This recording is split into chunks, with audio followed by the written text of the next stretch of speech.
The internal rivalry between Pontiac and Chevrolet was something of legend back when Pontiac was still building cars. Yes, Pontiac was still under the GM umbrella, but it was positioned as the cool, fast, and fun sibling. Pontiac was the Jaeger bomb, and Chevrolet was the Coors Light. But no matter what happened, Chevy always placed an emphasis on one cardinal rule. Nothing under their corporate umbrella could be faster than their sacred Corvette.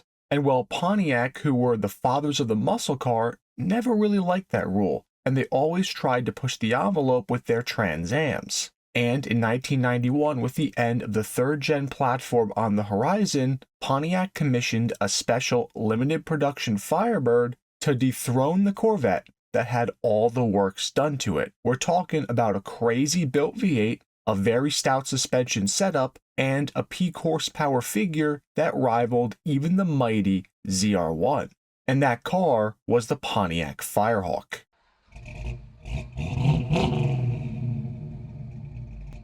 As we go into it, you will see about just how absolutely ridiculous the Pontiac Firehawk was. But we need to go over some background information first. The official name for the Pontiac Firehawk was the SLP Formula Firehawk. SLP stood for Street Legal Performance, which was a performance parts manufacturer owned and founded by Ed Hamburger. Ed was a real gearhead and a serial entrepreneur within the performance automotive space, who got his start with Mopars and then parlayed that success into Hamburger's oil pans, which was a leading oil pan manufacturer. He sold both of those companies and then started his next venture, which was SLP, in the late 1980s. SLP burst onto the scene with offerings specifically for the General Motors product line with a focus on the third-gen Camaro and Firebird platforms, which were the first departure by GM into that 80s era of wedge styling. According to the company's official history page, SLP were the first people to introduce a 50-state emissions legal performance package for these cars that not only increased performance,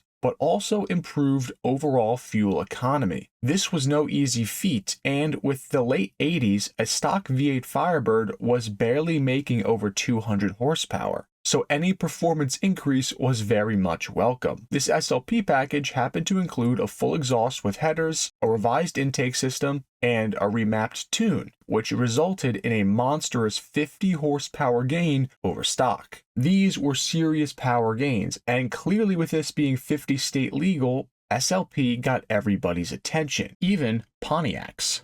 Pontiac saw the absolute magic that SLP was working, and they figured if they could go ahead and offer a special order ultra high performance Firebird that was faster than it had any business being, then that would turn into a way to improve public perception of the brand and show Pontiac's commitment to performance. SLP would go to work engineering and prototyping these cars, and they would have access to GM's proving grounds to perfect what would become the Firehawk. These cars would then be sold through a network of dealers as special order Firebirds that could be ordered new from a dealership with a warranty. It should be noted that these Firehawks were not featured in any official Pontiac adverts because they were sold as dealer partnerships and not technically on behalf of the manufacturer, kind of similar to how Baldwin Motion sold their cars. But by 1991, SLP's R&D was done, and they were ready to bring their creation to market. The Firehawk was positioned as the ultimate performance offering from Pontiac, which meant that it came with an ultimate performance price tag of $40,000, or $51,989 with options, which was double the price of the top dog Trans Am GTA. So what exactly made the Pontiac Firehawk worth all this money? Well, all these Firehawks were supposed to be built off of red Firebird formulas that served as the donor car.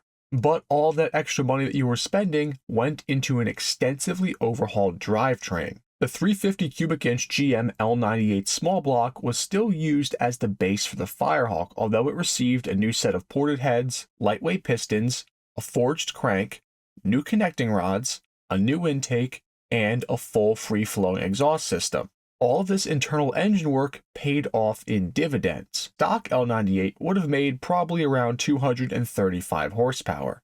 The Firehawks, though, made a whopping 360 horsepower and near 400 foot-pounds of torque.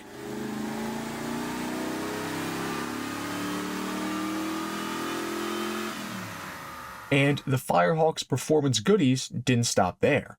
Gone was the automatic slush box that sat behind the 350 Firebird, and in its place was the 6-speed manual transmission from a C4 Corvette. Note, you couldn't even get a 350 in a 3rd gen with a manual at all from the factory, so this being a manual, let alone a 6-speed, was a big deal in itself. The Firehawk also received an aluminum drive shaft, a Dana 44 rear end, and even new axles to help handle the added brunt of this new SLP built engine. With a curb weight of 3,400 pounds, the Firehawk could rip off an impressive 0 to 60 time of just 4.6 seconds, a low 13-second quarter-mile time, and the car could top out at about 160. These were base C4 Corvette killing numbers, and they even put the Firehawk performance-wise in a very similar class as the almighty C4 ZR1 and even some other more exotic cars of the time. And you might be wondering where that extra $10,000+ in optional extras would go for the top trimmed Firehawk. Well, that got you a set of 4-piston brake calipers lifted directly off the Ferrari F40, a new lightweight aluminum hood, a Recaro driving seat, racing harnesses, a roll bar, and some other trick parts to get your Firehawk track ready. The 275 size tires that sat at all 4 corners of the Firehawk helped dramatically improve mechanical grip over the stock tires that the car would have came with, but they did make it more darty on public roads and over potholes and cracks, which according to period testing from a few publications including Car and Driver and Motor Week noted that the Firehawk itself was a rather jarring experience to drive. It was visceral, raw, and in terms of ride quality or interior refinement, well, it just wasn't really there. But that was not what people were purchasing the Firehawk for. They bought this car to get themselves truly the only turnkey old school type hot rod that you could buy at the time. Partially because this was an SLP product sold by Pontiac dealers, which let them skate certain regulations and tests when building the Firehawk, like the EPA's 50,000-mile emissions test. Still though, with a $40,000 to $50,000 price tag for the Firebird, even if it did offer that awesome visceral performance, it was still really close to Corvette ZR1 prices, and that car for the period was amazing and generally a more livable car even though it had 2 less seats. Even though performance-wise, in a lot of ways, the Firehawk was neck and neck with the ZR1, which is probably part of the reason that you haven't heard of the Firehawk until right now. With the Firehawk coming out in 1991 to 1992,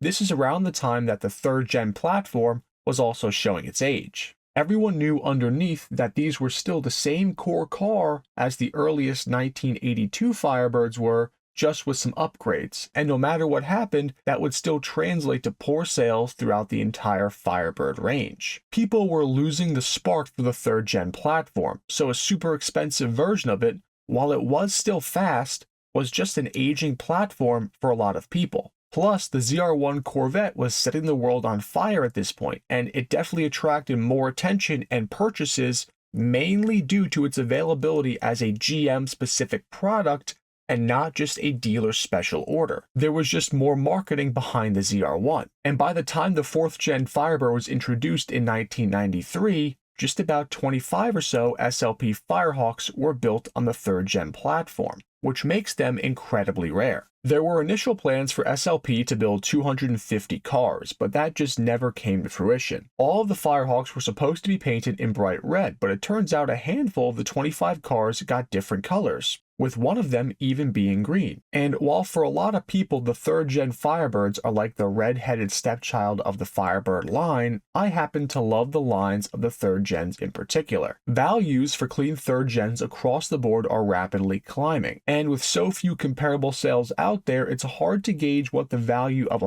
Firehawk truly is now, but they trade hands so seldom that it probably doesn't even matter. And thankfully, that wasn't the end of the Firehawk though, because SLP would get a resurgence and be able to do a lot more with the Firehawk name in 1993 with the 4th gen platform. And that's a topic for a whole separate video, so if you want to see that, leave a comment down below. But otherwise, thank you all for watching another episode of our Rare Cars documentary series. If you enjoyed this video, we would greatly appreciate it if you could drop a like and also share this video with other enthusiasts. Also, please make sure that you are subscribed to the Rare Cars YouTube channel and smash that notification bell for more documentary style videos just like this on the world's most interesting cars. Until next time, enthusiasts.